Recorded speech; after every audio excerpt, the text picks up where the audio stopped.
हक की आवाज के लिए अपने घरों से बाहर निकलो। आज देख लीजिए ईरान में किस मैदान में औरत नजर नहीं आती। अगर मिसाइल बना रही है तो वो औरत बना रही है, अगर फौज में है तो औरत नजर आ रही है, अगर घर में है तो बच्चियों की तरबियत कर रही है। ये इस्लाम की औरत है। एक जालिम ने हाकिम शाम को खत लिखा था, अब बिहारुल अनवार की जिल्द नंबर 30 में लिखा है कि उसने अपने खत में हाकिम शाम को लिखा कि जब मैं ज़हरा के दरवाजे पर गया तो लकड़ियां इकट्ठी की हुई थी। अज़ादारा ने शहजादी कौनैन वो कहता है कि मैं भी दरवाजे के करीब आया, मैंने शहजादी को आवाज़ दी, अली को बाहर निकालो वरना आपके घर को जला दिया जाएगा। उस घर में शहजादी भी थी, शहजादी के छोटे छोटे बच्चे हसन और हुसैन और जनाब ज़ैनब और उम्मे कुलसूम भी थी। अल्लाह आपकी ये आवाज़ें मेरे शहजादी के कानों तक पहुँच जाए, मेरी शहजादी आपको अजर अजीम दे। वो शख्स कहता है मैं दरवाजे के करीब आया, मैंने कहा शहजादी इसको आवाज देकर कहा अली को बाहर निकाल दो। शहजादी ने जवाब दिया मैं अबुल हसन को बाहर नहीं निकालूंगी। अज़ादारों वो शख्स कहता है मैंने इस दरवाजे को धक्का दिया। अरे शहजादी दरवाजे के करीब थी, हाथ से दरवाजे को संभाले हुए थी। चाहने वालों बस मुख्तसर मसाइब मुझे पढ़ना है। वो शख्स कहता है मैंने दरवाजे पर लात मारी, दरवाजा गिरा, दरवाजे के पीछे दीवार थी, आपकी शहजादी दीवार और दरवाजे के दरमियान आ गई। लेकिन आखिरी जुमला जो शायद आप बर्दाश्त न कर पाए, वो शख्स कहता है उस दरवाजे में एक कील लगी थी। अरे जब वो दरवाजा गिरा है तो खुदा जाने वो कील कहां पे वस्त हुई कि मेरी शहजादी एक मर्तबा चीख उठी, ऐ अम्मा फिजा आओ मेरा मोहसिन शहीद हो गया। अला लानतुल्लाह अला कौमिज़ ज़ालिमीन। आज जिस शहजादी के मज़ार के इन्हिदाम के लिए हमारा प्रोटेस्ट है, मैं वहां तक आपको लाना चाहूंगी कि हम क्यों इतना ज़्यादा परेशान हैं और क्यों इतना ज़्यादा शहजादी के मज़ार को लेके ये प्रोटेस्ट करते हैं, आखिर वजह क्या है। मैं उस वजह तक आपको लेके आना चाहूँगी। बहुत सी चीज़ें नया रुख और नया शेप बदल कर सामने आई हैं। उसमें से इंटरेस्टिंग जो टॉपिक है वो औरत का है। बहुत तवज्जो के साथ, इसमें सबसे ज़्यादा इंटरेस्टिंग टॉपिक औरत का है। ये सब्जेक्ट जितना कॉमन है उतना ही अहम है, जितना अहम है उतना ही आम बना दिया गया है। एशिया से उठी हुई आवाज़ को बैकवर्ड समझकर दबा दिया जाता है, लेकिन अगर यही आवाज़ मगरिब और यूरोप और अमेरिका से उठती है तो गोया ये आसमान से उतरने वाला कोई कानून है, या इसको आकाशवाणी समझा जाता है या वही समझा जाता है। इसीलिए नई नस्लें यूरोप के ख्यालात से दबी जा रही हैं।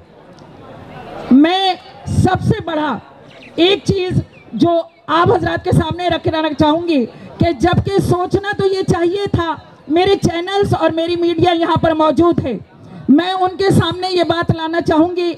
अभी मेरे इंटरव्यूज़ भी हो रहे थे, लेकिन मेरी तकरीर में उनके बहुत से सवालों का जवाब छुपा हुआ है जो मिल जाएगा। होना तो ये चाहिए था कि जो कल के व्यापारी बनकर हमारे यहाँ हाकिम बन गए थे, उनके ख्यालात को बहुत चेकिंग के साथ यहाँ लाना चाहिए। न जाने कौन सी बात किस रूप में हो और हमारे लिए आगे चलकर वो ख़राब हो जाए।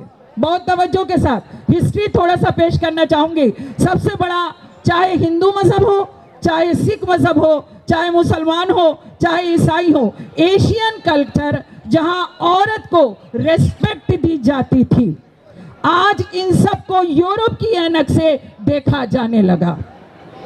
सबसे बड़ी बात, आज जो जुल्म औरत पर होता है उसका एहसास औरत को नहीं है।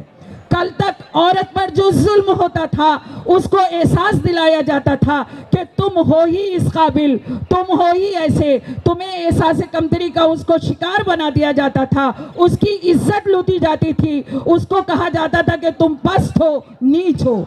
और इज्जत पर डाका डाला जाता है ये कहकर कि तुम बहुत ऊंची चीज हो। कल औरत कराह नहीं सकती थी, लेकिन और समझती थी कि उसको इसी काम के लिए बनाया गया है, और आज उसकी आहों पर हाथ इसलिए रख दिया जाता है कि हमने तुमको तरक्की दी है। बहुत तवज्जो के साथ। लेकिन अगर औरत अपनी हिस्ट्री पर नजर डाले तो फूंक फूंक कर कदम रखेगी। औरत और मर्द का ताल्लुक हजारों साल से चला आ रहा है। मुझे इससे कोई मतलब नहीं कि जब आदमी जंगलों में रहता था, बरहना फिरता था, सिविलाइजेशन नहीं था, कौम सभ्यता नहीं थी, कोई भी तहजीब नहीं थी, उस वक्त क्या हैसियत थी। लेकिन जब सिविलाइजेशन वजूद में आई, जब सभ्यता वजूद में आई, जब तहजीबें वजूद में आई, तब हिस्ट्री ये कि औरत का मकाम क्या था। अब मैं जरा सा उस वक्त जाना चाहूंगी और अपनी खवातीन को बताना चाहूंगी कि वो पुरानी सिविलाइजेशन जहां औरत का मकाम क्या था। अगर देखा जाए तो औरत क्या मकाम रखती थी। चीन में औरत के साथ क्या किया जाता था, मैं आपको बताती चलूं। उस वक्त में पुरानी सिविलाइजेशन में चीन में औरत को जब वो 6-7 साल की लड़की होती थी तो उसे लोहे के जूते पहना दिए जाते थे ताकि उसका फिजिकल बिल्ड बड़ा हो जाए, लेकिन उसके पैर छोटे रहें। और जब पूछा गया कि ऐसा क्यों किया जाता है तो ये कहा गया मर्द चाहता है कि औरत के पैर छोटे रहें, यानी उसकी रफ्तार पर पहरे लगा दिए जाते थे। चीन के बराबर में इंडिया था। इंडिया में औरत को 2 रूप में समझा जाता था। एक तो औरत को देवी बनाकर पूजा जाता था, और एक तरफ औरत की इतनी कमजोर हैसियत थी कि अगर औरत का पति मर जाए तो उसको उसकी चिता के साथ जिंदा जला दिया जाता था। बहुत तवज्जो के साथ मैं आप अपनी बात कहना चाहूंगी। जिस्म उसका राख का ढेर हो जाए किसी को बुरा नहीं लगता था। और इस अग्नि परीक्षा का नाम आतिशे मोहब्बत रखा गया कि वो नहीं चाहती कि पति के बिना भी अपना जीवन गुजारे। हालांकि मैं बात कहना चाहूंगी कि ये मोहब्बत की आग दोनों तरफ होनी चाहिए। करोड़ों लड़कियां जलकर राख हो गई। कभी ऐसा भी हुआ होगा कि किसी की पत्नी मर गई हो तो कोई पति भी चिता पर लेटकर कभी कोई सता हुआ हो। ये आप पुरानी सिविलाइजेशन की अगर हिस्ट्री में देखें तो आप बताइए औरत का मकाम क्या था। लेकिन ऐसा क्यों था ये मैं आप हजरात की खिदमत में बता रहा हूं कि औरत जलती रही लेकिन मर्द के जिस्म पर खराश भी नहीं आई। हकीकत ये है कि उस वक्त की सिविलाइजेशन में बेवा को डायन समझा जाता था, उसको नए लिबास पहनने का हक नहीं था, वो किसी बच्चे को गोद में नहीं ले सकती थी, वो कहीं जा नहीं सकती थी, उसके बाल काट दिए जाते थे। लेकिन हकीकत ये है कि वो मोहब्बत का नाम, मगर इस रस्म का यानी सती होने की रस्म का खुद ब खुद मिट जाना इस बात की दलील है कि कोई भी दुनिया में बुरी बात चलती नहीं बल्कि खत्म हो जाती है। लेकिन आज भी कहीं न कहीं राख में कोई चिंगारी दबी हुई होती है। लिहाजा हिंदुस्तान जैसा पवित्र मुल्क जहां अहिंसा के नगमे गाए जाते हैं, जहां अहिंसा की बंसरी बजती है, मगर औरत की आवाज को किसी ने नहीं सुना। दूसरी तरफ पूजा, किसी को गिराने के 2 तरीके होते हैं, या तो उसको बहुत ज्यादा बढ़ा दिया जाए या उसको बहुत ज्यादा गिरा दिया जाए। लेकिन इंसाफ जब ही होता है जब चीज को वही रखा जाए कि जहां जिसके लिए पैदा किया है। किसी का एक बहुत तवज्जो के साथ ये जुमले मैं आपकी नजर करूंगी। किसी भी औरत का मर्द बनना खूबी की बात नहीं है, किसी भी औरत का यानी हैवान बनना खूबी की बात नहीं है, लेकिन इतना है कि जो जैसा है वो वैसा ही रहे, औरत ही रहे और अपने सर्किल में रहकर उसका डेवलपमेंट हो। अब इसके अलावा मज़दक का फलसफा भी मैं आपको बता दूं। मज़दक का फलसफा ये था कि जुल्म दौलत और औरत की वजह से होता है, इसलिए दोनों को बराबर बांट दिया जाए। ये किसी की पर्सनल प्रॉपर्टी नहीं है, तो जो चाहे प्यास बुझा ले। मज़दक का फलसफा था जिस पर सदियों तक अमल होता रहा। ये पुरानी सिविलाइजेशंस हैं जो मैं आपको बता रही हूँ कि औरत का मकाम क्या था। अरब में तो वहां पर जुल्म की एक ऐसी शक्ल थी, हैवानियत थी कि जो बर्दाश्त नहीं हो सकती थी। यानी इसलिए कि लड़की को पैदा होते ही मार दिया जाता था और ये कहा जाता था कि ये और लड़की है, इसकी शादी होगी और जब शादी होगी तो इसका पति आएगा, हमारी गर्दनें झुकेंगी। इसलिए वहां पर लड़कियों को जिंदा दफन कर दिया जाता था और उसी मर्द की इज्जत भी होती थी। इस्लाम के आने से पहले औरत के रूप चीन, इंडिया, अरब और रशिया में तो जब तक लड़कियों का खून इकट्ठा करके खेतों में छिड़का ना जाए, आबाद नहीं होते थे खेत। यानी पेट भरने के लिए जिंदगियों को निचोड़ा जाने लगा। सीरिया में, आप जरा तवज्जो के साथ, बस मैं मुख्तसर करूंगी अपनी तकरीर को। सीरिया में बड़े बड़े सरदार लड़कियों को हाईवे पर बिठा दिया करते थे। पानी की सबीलें तो सबने लगती देखी हैं, लेकिन ये जिंदगियों की सबीलें सीरिया के हाईवे पर लगी करती थी कि जो मुसाफिर गुजरे। सीरिया में 2 बुत थे, उनको खूबसूरत लड़कियों के खून से नहलाया जाता था। सदियों तक यही होता रहा। मिस्र के अंदर एक नदी थी, जब इनकलाब आता था उससे जमीन जरखेज होती थी, लेकिन हर साल नील नदी के घाट पर खूबसूरत लड़कियों को ज़बह कर दिया जाता था कि नील देवता जब ही खुश होगा जब इनका खून उस तक पहुंचेगा। ये दुनिया की सिविलाइजेशन है कि जिन पर उनको नाज है। औरत की कहानी साथ साथ चलती रही। यूनान वो भी पीछे नहीं था। जितनी आफतें, जितनी आंधियां, जितने जलजले, जितने जंग, जितने तूफान, ये सिर्फ आसमान पर एक औरत बैठी है जिसका नाम पिंडोला है, ये उसकी वजह से आते हैं। इसलिए जितना चाहे औरत को कत्ल कर दिया जाए, ये यहाँ का फलसफा था। अब आइए, अब मैंने अपनी बात को समेटा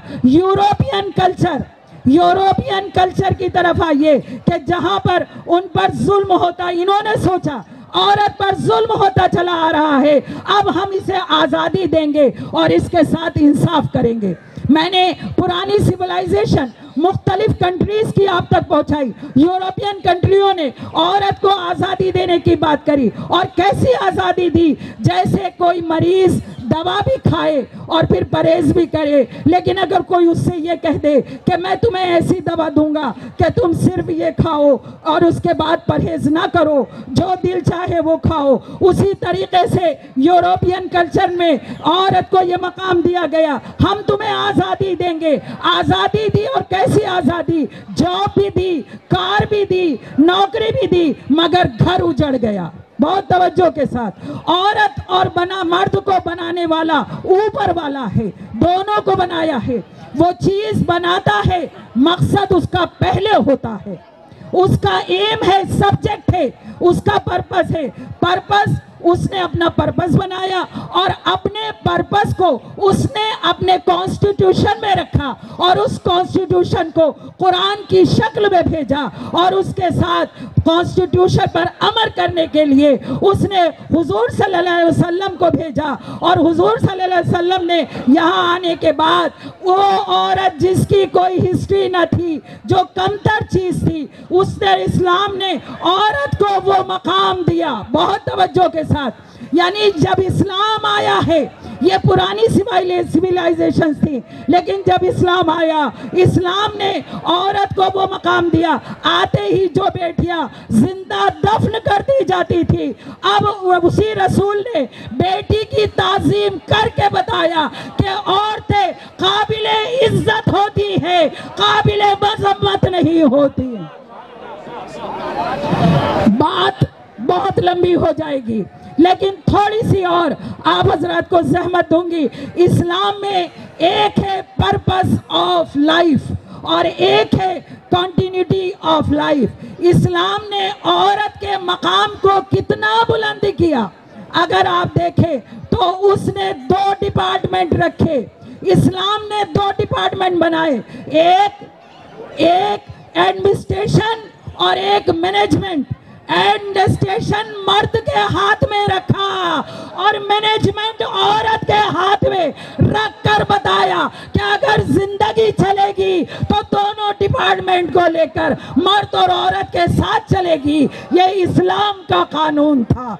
अब चाहने वालों, मैं एक बात और, यहाँ पर वक्त कम है मेरे पास, बार बार ये बात आ रही है, जबकि मज़ा जब आता है जब बात को पूरा यहाँ पर पहुँचाया जाए। लेकिन बहरहाल मैं आप हजरात की खिदमत में इतना ज़रूर बता दूँ, औरत का मकाम इस्लाम के आईने में कितना बड़ा है। यहाँ मेरी मीडिया मौजूद है, यहाँ मेरे चैनल मौजूद है, मैं उनके सामने ये बात कहना चाहूँगी, इस्लाम ने औरत को एजुकेशन का हक दिया है, बहुत तवज्जो के साथ। और क्यों दिया है कि अल्लाह ने बच्चों की परवरिश का इंतज़ाम औरत के हाथ में रखा है।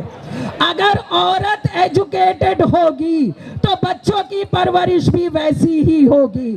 अब मैं एक बात कहना चाहूँगी, अभी मैं तकरीरें सुन रही थी, अभी मेरे एक मौजूद भाई ने एक तकरीर में कहा, लोग कफन ढूंढते हैं, हम कफन पहने हुए रहते हैं, ये कफन पहनने का जज्बा किसने सिखाया?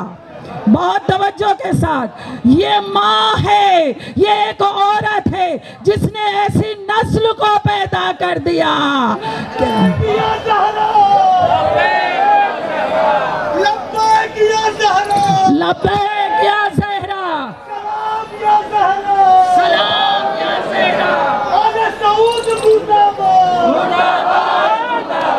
आले सऊद मुर्दाबाद, मुर्दाबाद मुर्दाबाद, आले यहूद मुर्दाबाद, मुर्दाबाद मुर्दाबाद, हिंदुस्तान जिंदाबाद, जिंदाबाद, हमारी दस्तगाह करबला, करबला, करबला, करबला, शहादतों का रास्ता, करबला, करबला, शहादतों का रास्ता, करबला, करबला, अमेरिका मुर्दाबाद, मुर्दाबाद, मुर्दाबाद, इस्राईल मुर्दाबाद, मुर्दाबाद, मुर्दाबाद, मुर्दाबाद, मुर्दाबाद, मुर्दाबाद, या अली।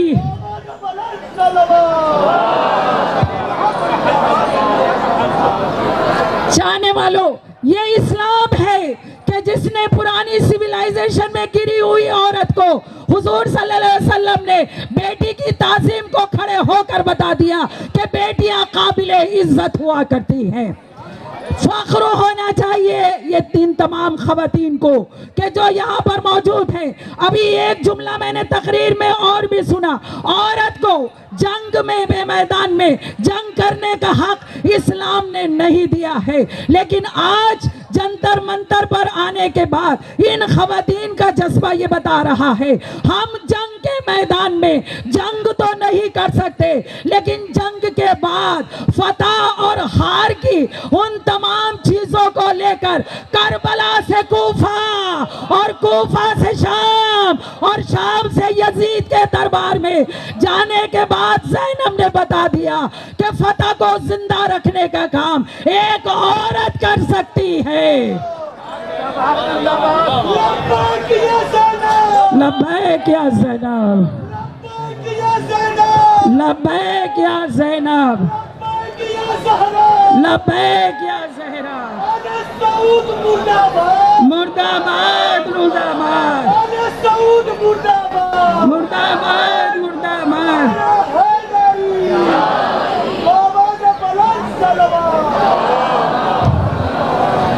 इस्लाम बहुत वसी मजहब है, इस्लाम बहुत लचीला मजहब है। इस्लाम के कवानीन को बदलिए मत, इस्लाम के जो कवानीन है, अगर मुझे बताइए, अगर इस्लाम का कानून ना होता तो चाहे कितना भी कुछ हो जाता, लेकिन कैदी बनी हुई ज़ैनब कूफा और बाजार के शाम के कूफा और बाजार में कभी भी खुतबे ना देती। अगर इस्लाम का हुक्म ना होता तो इब्ने ज़ियाद के सवालों का जवाब न देती। अगर इस्लाम का हुक्म ना होता तो यजीद के मद्दे मुकाबिल आनकर खड़ी ज़ैनब ना होती। लेकिन ये सब जनाब ज़ैनब ने इस्लाम के कवानीन के साथ औरत इस्लाम की हर मुमकिन हर शोबे में हर मैदान में अमल पैरा हो सकती है, मगर बशर्त यह है कि वो इस्लामी अहकाम के साथ हो। बहुत तवज्जो के साथ इस्लाम की औरत जॉब भी कर सकती है। इस्लाम में औरत अपने खामिद की मदद के लिए आगे आ सकती है, लेकिन अपने हुदूद के साथ, इस्लामी अहकाम के साथ। और ये भी मैं आप हज़रात की खिदमत में अर्ज़ कर दूं, इस्लाम में औरत को हक पर आवाज़ बुलंद करने का हक है। आज अगर जंतर मंतर से मैं शहजादी की एक अदना सी कनीज अगर इस प्रोटेस्ट का हिस्सा बनी हुई हूं, तो ये मेरा हक मुझे इस्लाम ने दिया है। मेरी आवाज़ इस प्रोटेस्ट के लिए जंतर मंतर से गूंजे और हम अपना हक मांगने के लिए आज जितनी भी यहाँ पर यो खवातीन आई है, आप बहुत खुशकिस्मत है, आप इस प्रोटेस्ट का हिस्सा बनी। और खुदारा आगे भी हक की आवाज़ के लिए अपने घरों से बाहर निकलो। बहुत तवज्जो के साथ आज देख लीजिए, ईरान में किस मैदान में औरत नजर नहीं आती। अगर मिसाइल बना रही है तो वो औरत बना रही है, अगर फौज में है तो औरत नजर आ रही है, अगर घर में है तो बच्चियों की तरबियत कर रही है। ये इस्लाम की औरत है। लेकिन चाहने वालों, बहुत कुछ इन्हिदाम जन्नतुल बकी पर तकरीर हो चुकी, मुझे इसके बारे में कुछ नहीं कहना। 100 साल हो चुके हैं। लेकिन चाहने वालों, एक जुमला मैं आपकी खिदमत में अर्ज कर दूं। आज उस शहजादी के मज़ार के लिए हमने यहाँ आवाज़ उठाई है जो शहजादी को ज़िंदगी में चैन न लेने दिया।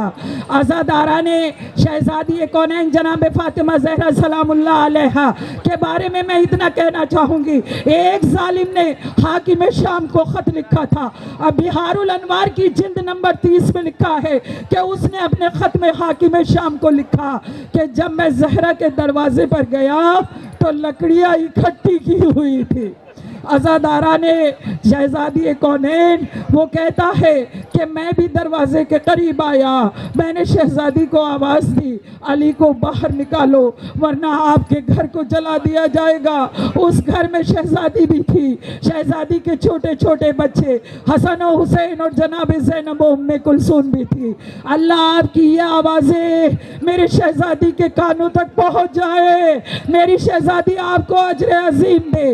वो शख्स कहता है मैं दरवाजे के करीब आया, मैंने कहा शहजादी इसको आवाज देकर कहा अली को बाहर निकाल दो। शहजादी ने जवाब दिया मैं अबुल हसन को बाहर नहीं निकालूंगी। अज़ादारों, वो शख्स कहता है मैंने इस दरवाजे को धक्का दिया। अरे शहजादी दरवाजे के करीब थी, हाथ से दरवाजे को संभाले हुए थी। चाहने वालों, बस मुख्तसर मसाइब मुझे पढ़ना है। वो शख्स कहता है मैंने दरवाजे पर लात मारी, दरवाजा गिरा, दरवाजे के पीछे दीवार थी, आपकी शहजादी दीवार और दरवाजे के दरमियान आ गई।